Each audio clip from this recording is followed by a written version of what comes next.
The MRC is there, but also WikiLeaks, they had the names of 65 so-called journalists that they're whining and dining, and then the names of all the others that they're colluding with, from Politico, the New York Times, CNBC, CNN, MSNBC.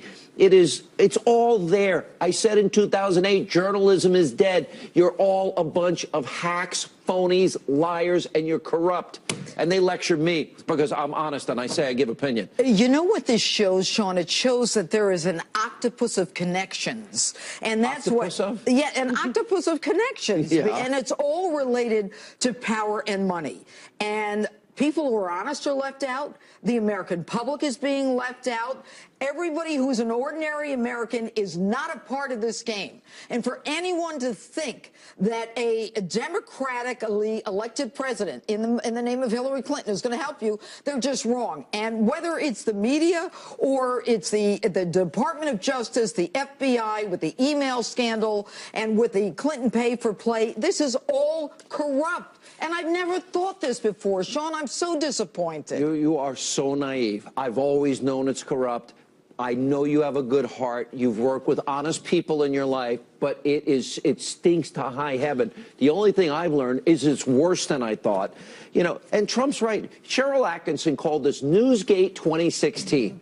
And the gate suffix, actually, Jeanine and I were talking about this behind the scenes. My old boss, former President Richard Nixon, what he did was child's play compared to the range of corruption and collusion that we have seen through this administration, where pretty much every day has been an impeachable offense.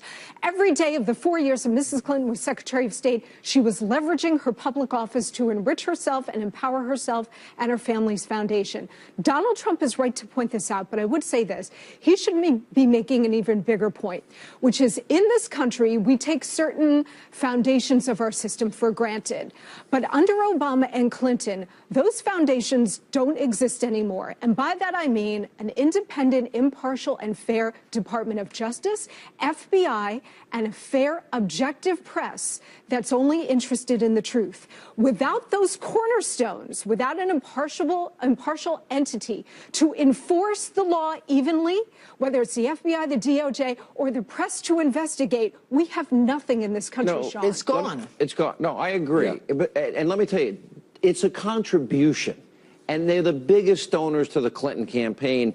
And Tucker, they're so dishonest to the American people. They're being wined and dined and fed, and they're offering edit opportunities. The New York Times, Politico, CNBC offering advice, Univision offering advice.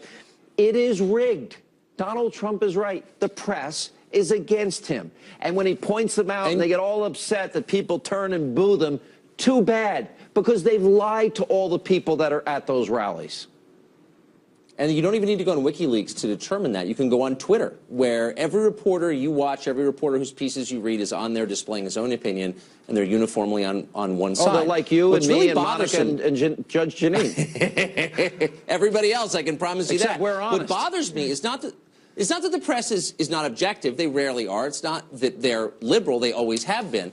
It's that they are suddenly siding with power. They're the Praetorian Guard for the establishment.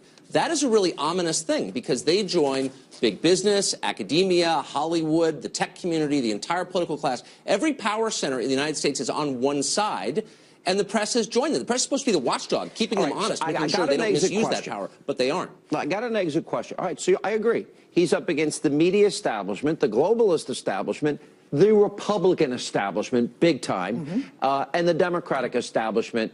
Is Michael Moore right? Michael Moore, never thought I'd ever quote you, Michael. Anyway, big night tonight. Michael Moore right that the American people are going to put a big middle finger up the face of all of these elites this year. You know what? I believe that he is right. And when you've got George Stephanopoulos interviewing a woman running for president to whom he gave $75,000 to the campaign and not admitting it, when you've got Donna Brazile sending an email to the Clinton campaign, then the American public knows it's not real. Does this big F real whatever happen? I think so. Given the monolithic opposition to Donald Trump, if he pulls this off, this will be a straight-up miracle, but the miracle is in the hands of the American public. Tucker, last word.